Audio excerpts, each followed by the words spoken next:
I think one of the more interesting parts of the next month is going to be all of these teams that, wow, do we really have a shot? Should we go for it? Should we sell? What should we do? This next month is going to determine a lot of that, right? Yeah, like that 7 to 12, 13 range. You know, these teams who, here's what they don't want to do in the next few weeks is be the first team to go in, trade their good veteran, and tell their fans, hey, we're headed for the lottery. We're out of this, while their, teams are sending out, you get those emails, hey, here's the 4-pack of the Hornets, Timberwolves, Cavs to buy those tickets. Come see these games. Right. So they're not doing that right now. They're all looking at each other going, who's going to set the market? Who's going to jump in first? So you'll see those teams as they win games, as they lose games, as we get closer to the trade deadline. Those are the teams who aren't going to just jump into this. And that is most of the league. Well, first of all, sometimes the first mover gets the best deal. Sometimes when you get out in front of it, you end up beating the market, especially if you're trading a guy at a crowded position and a team just despeately wants him for some reason.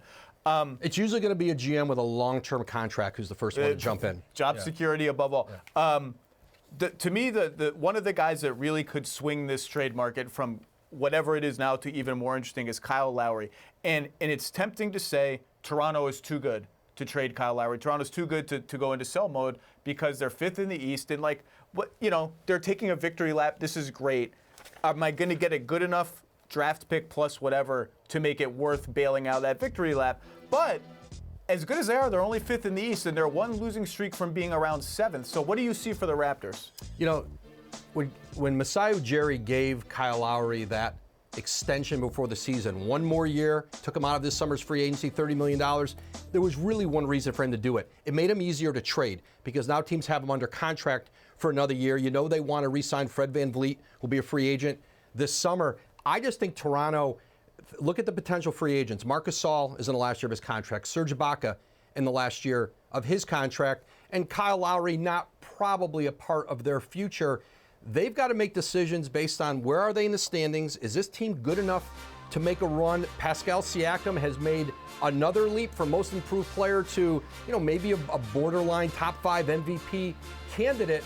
And so I think for Toronto, they look at this season and then they look at next summer, the summer of 2021, when, like a lot of other teams, they want to be in the sweepstakes for Giannis Antetokounmpo. So you're not going to see them do anything here that's going to compromise their salary cap flexibility for the following year. If you think they've done that, you will be wrong. Whatever salary they put on for that summer is whatever they need to move, they'll be able to move it if the push comes to shove. Ibaka and Gasol are very good players. Lowry is the guy that can turn a good team into a great team or a great team into a championship team. So that's what from the lower level teams like Orlando to a team that's like Miami, like that who's 18-6. Those are the teams that really, he can help anybody. And a team like Minnesota who would like to upgrade that point guard position and to bring in a veteran who can maybe help them get that group into the playoffs. There will be plenty of interest in Lowry if he's on the market. The other guy who, again, could swing this trade market if and when is Jrue Holiday. Yeah. And the Pelicans lost again today to Orlando. I believe they're 6-21.